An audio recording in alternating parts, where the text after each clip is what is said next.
Brian May has a fever dream, and this is the result. Some say it's bigger than Bohemian Rhapsody. You be the judge. The Prophet Song coming up next on Crown Jewels, a journey through Queen.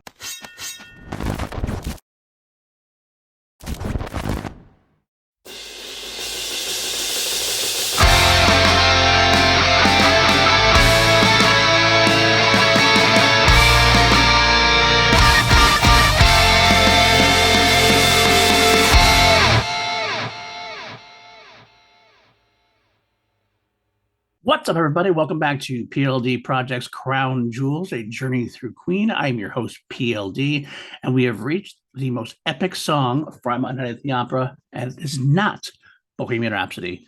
It is Brian May's own epic masterpiece, The Prophet Song, full of vocal acrobats, guitar fireworks, and epic story. This is a song to behold.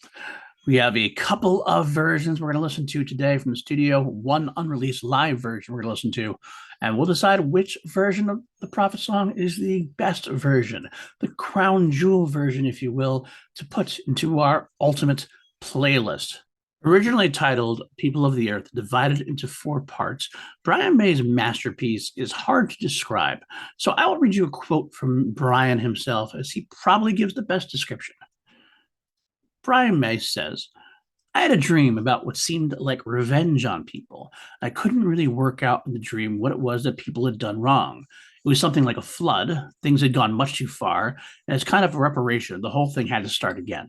In the dream, people were walking on the streets, trying to touch each other's hands, desperate to try to make some sign that they were caring about other people. I felt that the trouble must be, and this is one of my obsessions anyway, that people don't make enough contact with each other. A feeling that runs through a lot of songs I write, that if there is a direction to mankind, it ought to be a coming together. And at the moment, it doesn't seem to be happening very well. I worry about it a lot. Things seem to be getting worse. But I wasn't trying to preach in the song at all. I was just trying to put across the questions which are in my mind rather than the answers, which I don't believe I have. The only answer I can see is to be aware of things like that and to sort of try to put yourself to rights.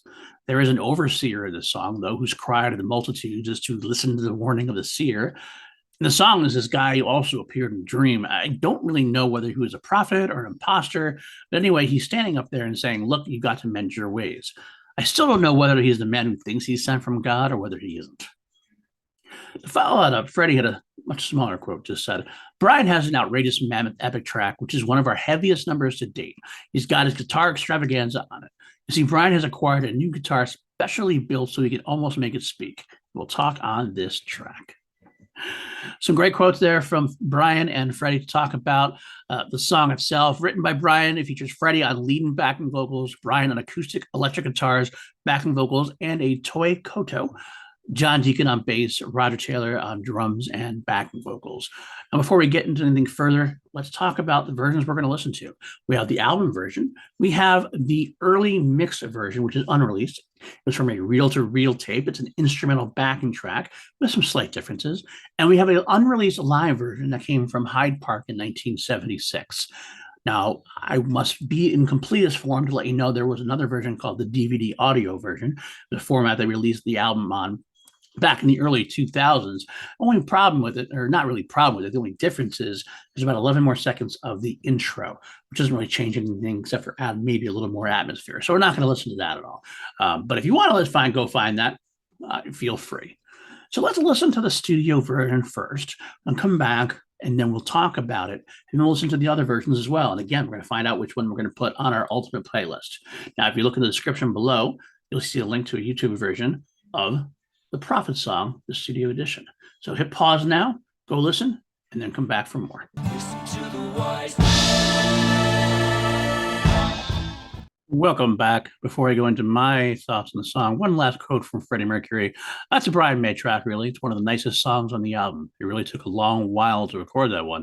A lot of work has gone into that track, and he practically went insane trying to get it together. We do that completely different on stage. So one of the things that we wanted to do, same as I wanted to do the operatic side of things in Bohemian Rhapsody, Brian wanted to try a completely different angle on that track, something that he had in mind for a long while, and I think it's been very successful. We talked about live version. The live version is different how we will hear. It was played in 1975 till about 1978, I believe was the last time they played it. Usually they would play the song and then segue into Stone Cold Crazy. A little bit later on, towards the end, after Day of the Races was released, they kind of formed a medley with White Man, one of the harder songs on A Day at the Races. But generally speaking, it is a very, very different animal on stage, which we will get into. But let's listen to this. Let's talk about this version here. It starts off with that wind intro, kind of meandering, wandering in the desert kind of intro. But then it gets a very Eastern influence with that toy coda. That's that plicking sound of that dum dum dum dum dum dum dum, as the acoustic guitar kind of plays a little wandering acoustic guitar in the background. Kind of builds a little bit till we get to the verse where we have Freddie singing over top of a little light electric guitar, nothing too heavy. The choir that's come in as the choir comes in right before the listen to the wise man, and that's the key to moving on to the next section of the song. Heavier pounding drums, power chords going through. Roger's really beating the hell out of the drum in this one, I feel like. The guitar just really, it's a grittier sounding Freddie as he starts his vocals. As during this section specifically, it was more nice beginning. This is more down, guttier kind of sounding vocals. The pre-chorus, it kind of gets more and more epic as the song goes along, but not in like a typical fashion. It's not like we're just going to build instrument upon instrument, voice upon voice. It just kind of gets a little more, I don't know. It's not a tempo doesn't really change per se, but it feels a little more insistent. It feels a little more like it's not hurrying, but it's like trying to push the envelope as we get closer and closer. We do have the pre-chorus going more into get the return like the white dove, and then we bring it back. The suspended ending there of the voice. The chord is a little bit different at the end than it was in the beginning. And then we get back to that pounding verse. The doom, doom, doom, doom, doom, doom, doom. And comes this one line, one of my favorite lines in the whole song. The earth will shake in two, will break, and death all around will be your dowry. Prophets indeed. It's very doom and gloom and very fire and brimstone. I love it. Then we get to another section of the songs, the middle section there, where the choir starts going two by two, that human zoo. And I love the vocal effect they have on the out of the rain. It's like this big sweeping rain before you get this big breakdown with some riffs, heavy pounding by Raj. This dun dun dun dun dun dun dun, and this nice hush falls over the song. Very quiet all of a sudden. We're moving on to the next version now, the next section of it. And Freddie basically becomes Brian May here. Much like Brian uses the delay effect on Brighton Rock, Freddie uses a delay effect on his voice. Starts harmonizing with himself, two by two.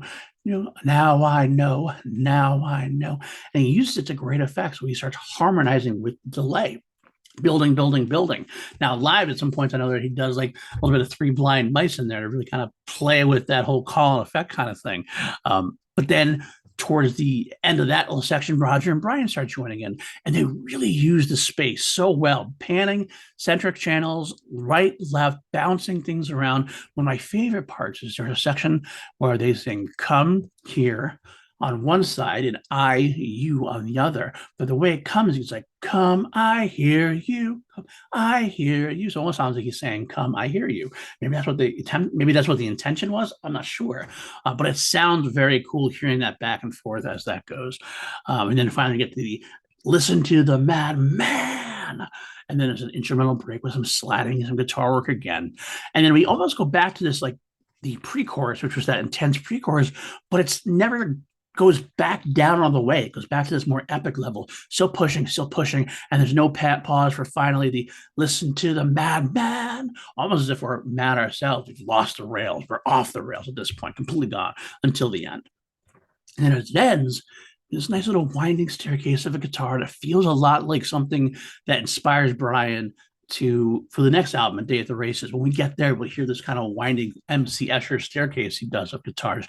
It's a little bit, a snippet of that here before we kind of break. And the outro section is much like the intro, a little bit of guitar, coda, the wind, as it's segueing towards the next song.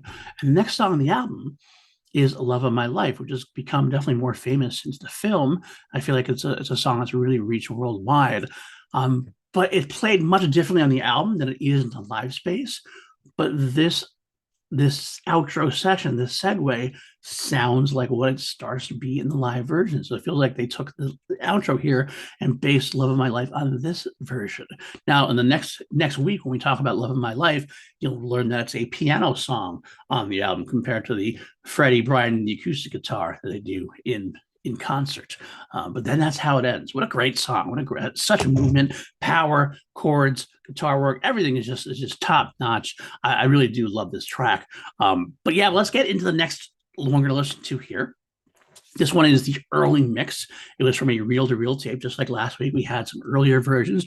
This is a mostly instrumental version of the track, done much before the final version. There is a lot of similarities, but there are some moments that it goes off in different directions. And at the very least, it's always good to hear the instrumental version because you always can pick up on things that you might not have in the studio version, especially if something is so layered as this kind of track. So again, down below, click on that link and come back and we'll talk about it.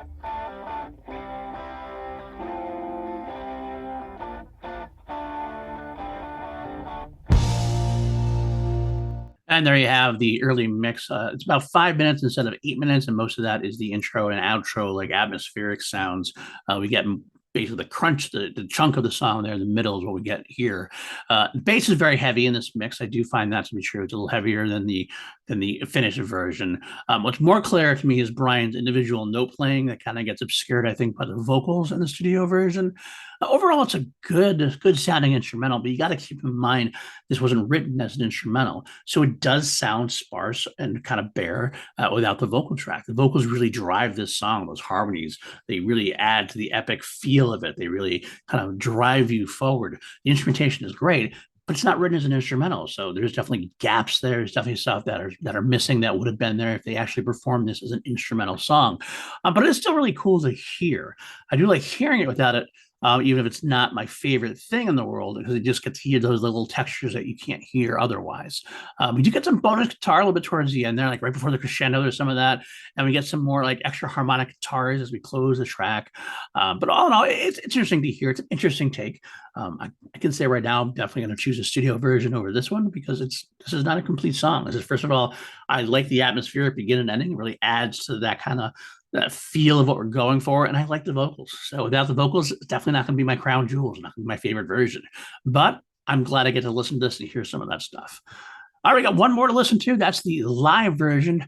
I got this one live, Hyde Park, 1976.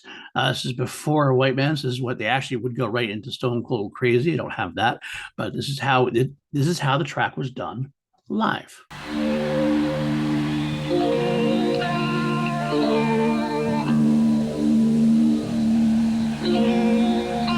And there you have it, live at Hyde Park in 1976. They had a concert at Hyde Park. Saw about 200,000 fans join them in their little picnic by the Serpentine, as Freddie called it. A much different song. You have to remember, though, this is not an official recording, not cleaned up. This is very a muddy sounding soundboard version. I know this is one of the reasons why the band hasn't ever really released what they do have, because it's not a great sounding concert as far as not necessarily that they sound bad, but that the mix itself is very muddy, tough to clean up from what I've heard. I don't know how true it is. But so with that in mind, you get a couple of things that maybe aren't as clear. For example, the backing vocals are pretty non-existent in this mix. You can barely hear them. Towards the end, you hear them a little bit more. Brian Rogers start coming through towards the end, but for quite a while, you barely. You can see Brian Rogers singing in the video itself, but you don't really hear much from them. There's a little bit of wind noise in the beginning. We do get an attempt to start that intro section, but not as much. Obviously, not as in depth as the studio version. So it's only half really effective in my ears. Of course, the outro we don't get it at all because they kind of do this raising thing. It cuts off in the video. It just kind of keeps raising and raising until they break into Stone Cold Crazy. Freddie sounds like he has some kind of effect on his voice, and it's probably because of the delay thing. It's going to come up in the middle. It kind of even sounds like it a little bit more towards the beginning as well. Brian doesn't go for many individual notes. He opts to just join Roger in the pounding, marching rhythm section. And Freddie starts being very playful towards the middle section before we get into that. Often though, you kind of hear him not kind of going for the high notes a little bit. This is where a lot of times live Freddie would probably do like the medium notes while let Roger do the backing vocals, doing the higher notes to make kind of a cool harmony.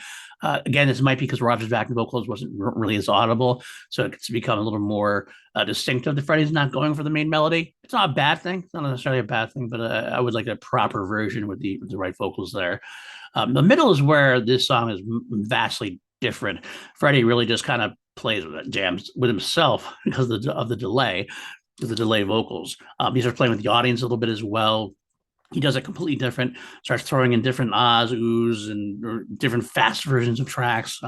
Even throws in a little Death on Two Legs at one point to play with the audience. It's very cool sounding. So I'm not going to lie. I'd actually love to see this done live in concert. I will never see it done at this point, I don't believe.